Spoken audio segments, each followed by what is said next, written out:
Welcome back. We are live here on the Hy-Vee homestretch, and I'm actually on location at Oskaloosa Middle School, joined by Oskaloosa head football coach Coach Jenkins. Coach, thanks so much for joining us. Thanks for having me. I appreciate it.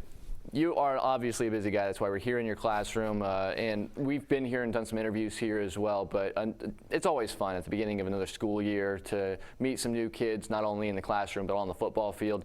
How has the first week plus gone for you, just as Coach Jenkins and the teacher, Mr. Jenkins? Mr. Jenkins.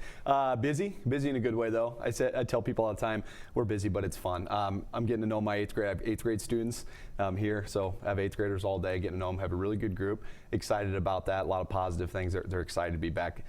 So that makes things a lot more fun for me. And then our guys, they've responded well, and we've had a really good week of practice. So we're excited to move forward. All right, so last week, Pella comes to town, and obviously the record crowd on hand for Lacey Recreation Complex. A couple of big turnovers, but overall, we just can see that Pella has reloaded and retooled and will be another tough out for whoever that they play. But how did you feel about your team's performance, knowing you had so many new pieces on both sides of the ball?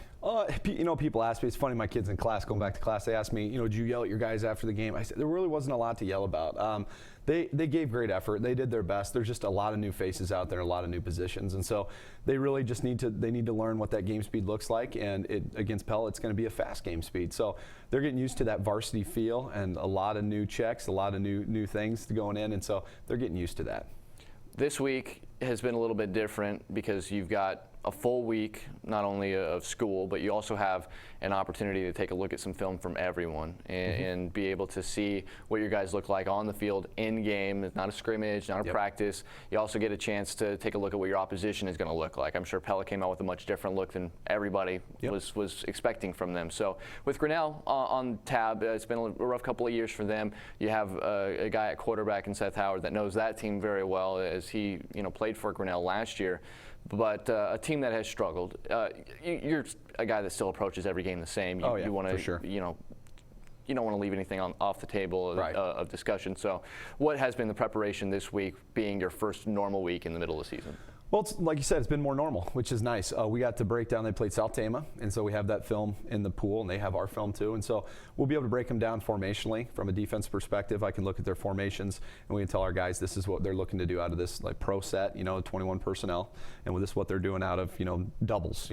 So we can go through all those formations and have an idea of what to expect, and then game plan to best of our abilities how to stop those formations. So it's a more normal week with that aspect. We only had one game to break down, which was kind of nice, but really we also got to focus on that and seeing who the new Grinnell is. And I will say they're big boys up front. They're very big, and so they're going to be a big physical team. And there's a lot of respect there. Coach Shipley, he's a good friend of mine, and so playing against him is always fun. It's always a friendly competition, but it's a game we are not taking lightly at all. We're focusing all of our time, effort, and energy and attention on it, and we're going to hopefully get after them and make some huge improvements this week.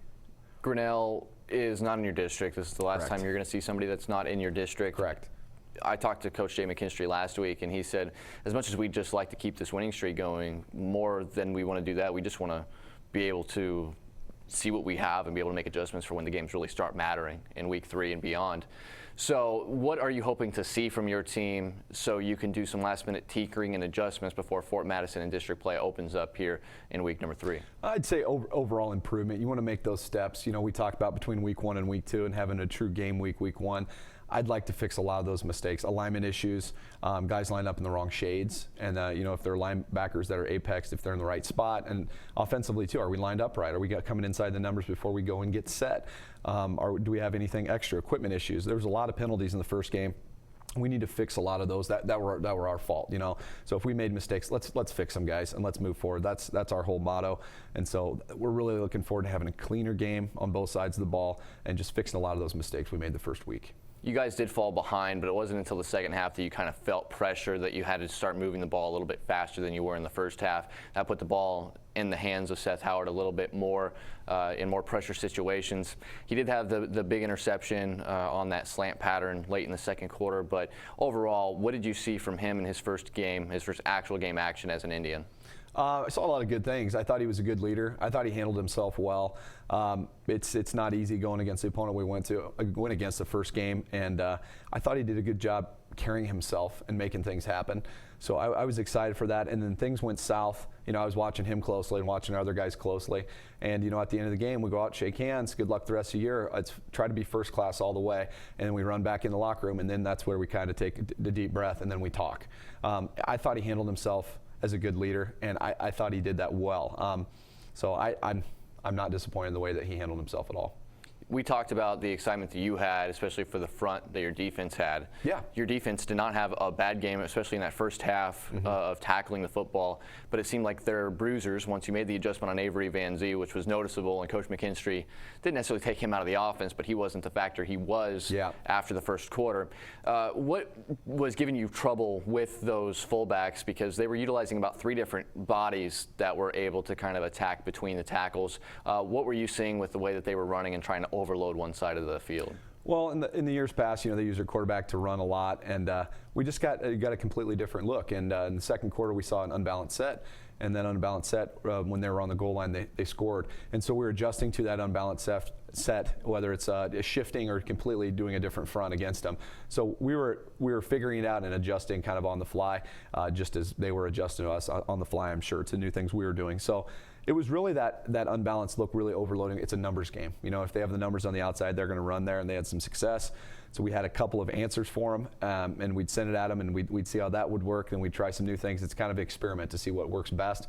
Overall, just over 300 yards total offense. Our goal is under 250, and that's against any opponent. So I thought we were, fairly close to that goal. And so overall, I felt okay about it. I just wish, that margin was too big. You know what I mean? I don't feel like it was a 28-point game. They made more plays. They won the game fair and square, and they beat us. If we can limit some of those mistakes, it's a closer game. And even in the first half, if we eliminate some of the big mistakes that we made, I think it'd be a completely different game. But that's just where we're at week 1, and that's what happened. 14 points directly from turnovers to either setting it up or scoring on those defensive plays. So if you take those 2 out, it's a 21-7 game, and that could change everything. So with that being the case, you mentioned the yellow laundry that we were seeing all over the field. Both sides picked up quite a few penalties for week 1, but that's pretty typical. But for you guys offensively, you were seeing some interesting, procedure before the snap. How are you guys going to try to adjust that? You mentioned that there were some adjustments you'd like to make for week 2. How are you going to try to limit the penalties here in week 2? A couple things off the top of my head. Getting inside the numbers before breaking to our spot, and having the referees understand that sometimes we flip-flop formations. And so our guys are lined up inside the numbers, and then they flip because we're in a different set. They come across the field, and if they go directly out, they were calling us for a penalty there when it really isn't, because they're set inside the numbers at the beginning of it. So the communication piece before we break. And then we had another one with an equipment issue. The equipment issue, it was like an armband or something that was on, and there was supposedly a warning, but he got a 15-yarder. He was told to take it off, and supposedly he didn't take it off right away, so they gave him a 15-yard. Those little things, we've talked to him about it. We just got to make sure that they do it. And then the pass interference calls, really, they could go either way type of deal. We had one that was offensively. I didn't see it. We still talk about it. We still address it. What is pass interference to us, and what should we be looking for? What should we be doing differently? And then some of the personal fouls, I saw we had one kid run for a personal foul that we saw that was blatant, that was bad. We take care of those. They run afterwards. We really reprimand them for that, and we discipline them. If we see it in the game, we pull them, and sometimes if it's bad enough, they won't go back in. A couple of the other ones we did not see, and so if it's one of those where they got a 15-yard, we'll accept it. We'll move forward with it. But if we don't see it on film, we don't see anything that was blatantly obvious, then we don't punish them for that. So it was up and down. Some were the one was really obvious, and there were 2 other ones that weren't obvious. Guys blocking to the whistle and finishing their block like they're taught to. So it just depends. But we have plenty of things we need to fix, and I'm looking forward to a cleaner game just on both sides. I just want it to be cleaner. I want our drives not to stop based on something that happened. I just want it cleaner overall. That'd be nice. Your team's general ability to utilize special teams as a strength was still a strength. Jaden Van Rukel had a great night punting the ball. We didn't get a chance to see Aaron Blum, kick any field goals, but you have that in your back pocket as well on a windy night. You bet. So what did you think about that third phase of the game and what you saw from your team there? Coach Stern did a good job getting everybody ready. All the other coaches are helping out in practice too. We're really emphasizing special teams this year, again, even more so. So I thought we did a good job with return yards. We had good field position when we did return. I thought Tyler did a good job. Jaden did a great job kicking the ball. They got to return one, and it was for very minimal yards. So we reached our goal there as well. So I'm happy overall with the way things went. I do want to mention the Aaron Blom thing while I'm thinking about it. He was, we thought about using him early. We had a couple of field goals we could have kicked that were deep. He had been out all week with an injury during practice. And so that was in the back of my head as we were getting ready. Do we want to kick it? Do we not want to kick it? And so that decision ultimately came down to the coaches talking and saying he's been hurt all week. He hasn't kicked a lot, put him in that pressure situation, or do we try to hit him right off the bat? And so we took a little risk there, but it was a calculated risk. The reason he didn't kick a really long one early is because he had been injured, and we didn't feel great about that length. So we didn't want to put him on the spot. So that's what we were thinking as coaches. I know a lot of people ask, or that may be second guess, or just ask questions. I wonder why. So maybe that'll clear it up a little bit. But he's been feeling a lot better, and he actually played in our JV game, and he's been doing well. So we're ready to use him whenever we can. Yeah, what you're talking about, I mean, that was significant. That was over 45 yards, Yeah. A couple of chances to maybe kick a 45-yarder, but most high schools don't even have to think about that because they don't have a kid that can reach that length. Yep. So decent problem to have there, Coach. One of the last questions I want to ask you here is, even when we're doing the broadcast, sometimes we get too caught up in where the ball is, or too caught up in one specific storyline when one team has the ball and we're looking for one thing.